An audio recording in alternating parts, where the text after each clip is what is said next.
membuka botol kaca tua dan menuangkan cairan hitam ke dalam cangkir tangan. Cairannya pekat, kental, dan berbau logam. Fajar mulai gelisah, namun yang membuat darahnya beku adalah saat ia melihat pantulan di kaca etalase.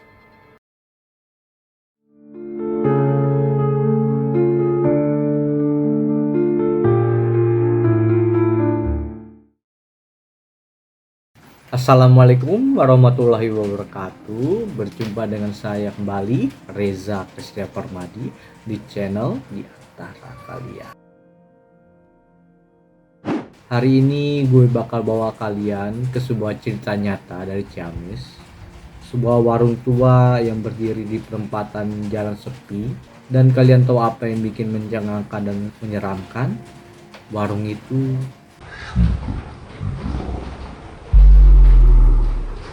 Sebelum cerita dimulai, kalau suka dengan kisah-kisah horor penuh misteri seperti ini, jangan lupa klik tombol subscribe dan aktifkan loncengnya. Dan jadi yang pertama mendengar cerita-cerita mengerikan di antara kalian. Karena entah nyata atau tidak, ini memang benar terjadi. Jadi, matikan lampu, pasang headset kalian, dan siapkan diri untuk masuk ke dalam kisah.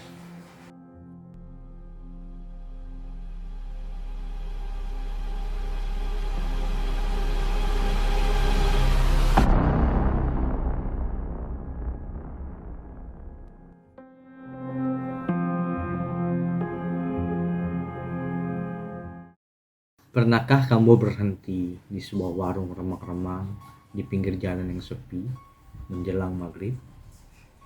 Sore itu hujan mengguyur Kabupaten Ciamis. Sejak siang, sebuah keluarga kecil, ayah, ibu, dan anak laki-laki mereka yang bernama Dito sedang dalam perjalanan menuju rumah nenek di pelosok desa.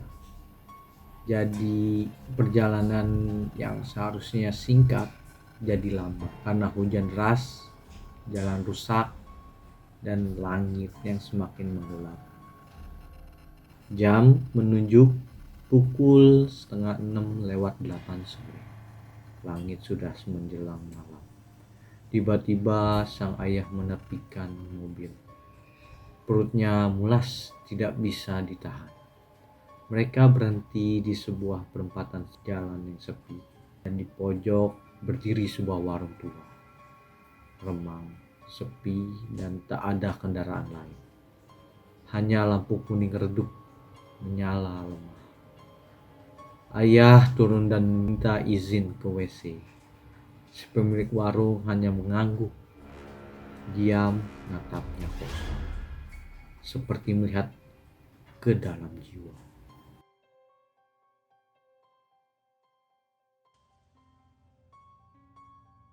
Ibu dan Dito masuk warung. Rak-raknya tua. Banyak jajanan pasar.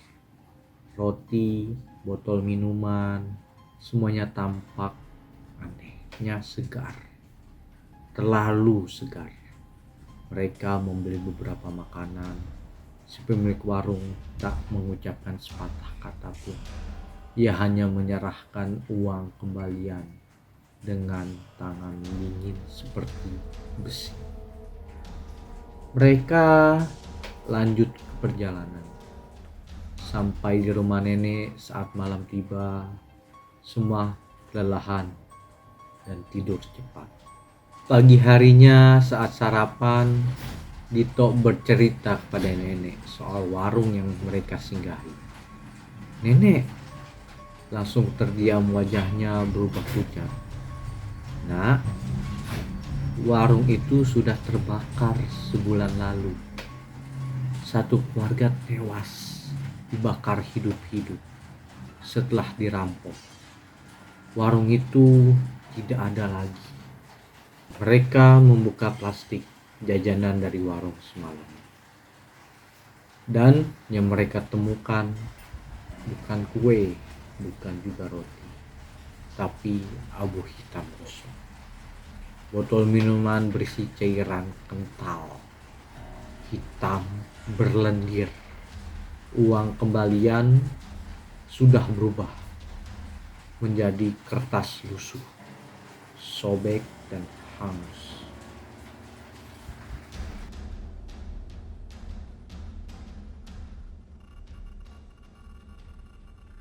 Dua minggu setelah kejadian keluarga Dito, seorang pengemudi ojek online bernama Rama melintasi jalur yang sama. Ia sedang dalam perjalanan pulang setelah mengantar penumpang terakhir dari arah Tasik menuju Ciamis. Waktu menunjukkan pukul 17.52. Langit mendung, kabut tipis menurun, dan perut Rama mulai melilit. Ia belum makan dari siang. Sebuah perempatan sepi, Rama melihat sebuah warung kecil, tua, remang, tapi terbuka.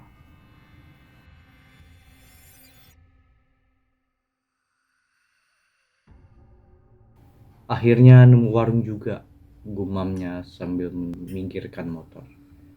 Ia turun, tampak seorang ibu baru paya duduk di balik etalase kaca. Tak berbicara, muka senang, tapi senyumnya datar dan dingin. Rama memilih beberapa gorengan dan segelas kopi hitam. Anehnya, gorengannya hangat, padahal tidak terlihat kompor atau penggorengan di dalam warung. Ia makan sambil menatap keluar. Tak ada satu kendaraan pun lewat. Dan selama ia duduk di situ, ia merasa seperti diamati. Bukan hanya oleh ibu warung, tapi di balik pintu kamar gelap di sudut ruang. Ketika selesai dan membayar, si ibu hanya mengangguk, sama sekali tak berbicara. Rama melanjutkan perjalanan. Namun di rumah, kejadian aneh mulai terjadi. Malam harinya ia muntah, tapi bukan makanan yang keluar, melainkan segumpal rambut hitam, panjang, basah, dan bau amis. Lalu muncul luka bakar di punggungnya, berbentuk tapak tangan kecil. Tiap malam ia bermimpi didatangi anak-anak gosong yang menangis dan memanggil, "Om, jangan om ambil makanan kami om." Rama akhirnya bercerita pada tetangganya, dan salah satu dari mereka langsung menghubungi tokoh desa. Saat mereka mendatangi warung itu, yang ada hanyalah reruntuhan, hangus dan tertutup semak, sudah tak berbentuk. Dan di antara abu-abu itu, mereka menemukan sesuatu yang membuat darah mereka beku. Bekas cangkir kopi yang masih utuh, dan di dalamnya ada segumpal rambut hitam.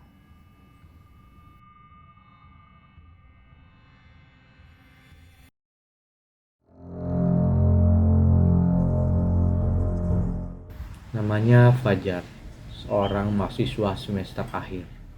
Hari itu ia sedang menempuh perjalanan menuju lokasi KKN di pelosok Ciamis. Ia berangkat sendiri, teman-temannya menyusul esok hari.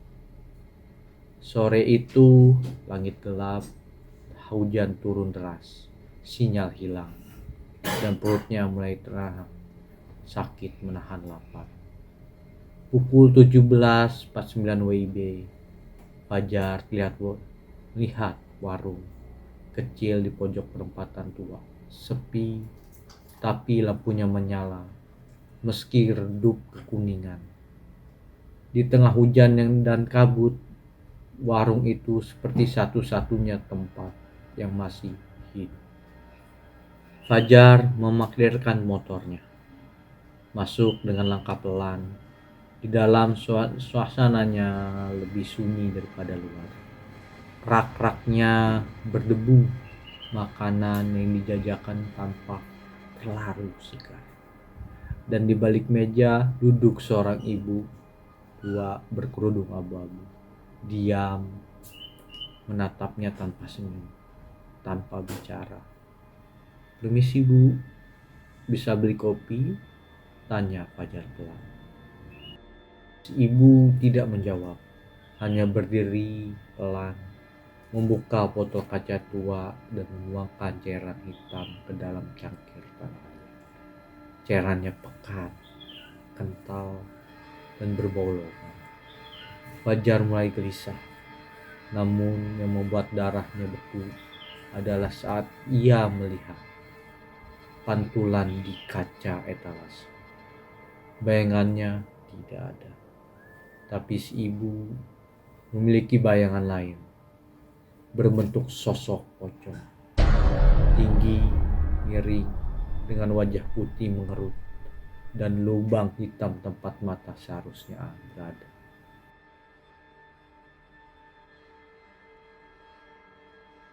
Fajar berbalik. Ibu warung kini berdiri di depannya. Wajahnya bukan lagi wajah manusia. Itu pocong.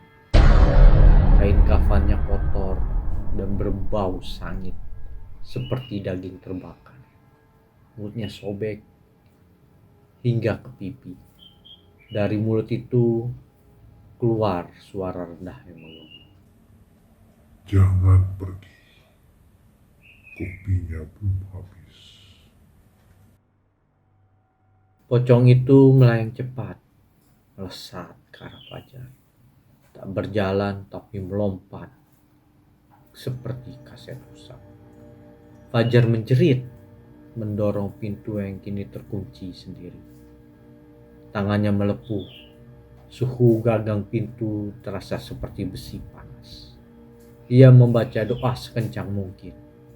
Dan tiba-tiba semuanya lenyap. Fajar tersadar. Sendiri di tengah jalan. Tak ada warung. Tak ada ibu warung. Tak ada kopi. Namun di tangannya masih tergenggam secangkir tanah liat. Dan di dalamnya ada sepotong kain kafan basah, terlipat rapi. Sejak hari itu, Fajar tidak pernah berbicara soal kejadian itu, kecuali pada seorang ustadz. Dengan tubuh gemetar, katanya setiap malam Jumat ia kembali ke warung itu dalam mimpi. Dan pocong itu kini tahu nama. "Fajar, kembalikan kopi kami." Gue Reza Kristia Permadi dari channel Di Antara Kalian. Sampai jumpa lagi di episode selanjutnya, di mana mungkin cerita yang dibawakan terjadi di sekitar kalian, atau mungkin pada kalian sendiri. Jangan lupa like, comment, and subscribe. Wassalamualaikum warahmatullahi wabarakatuh.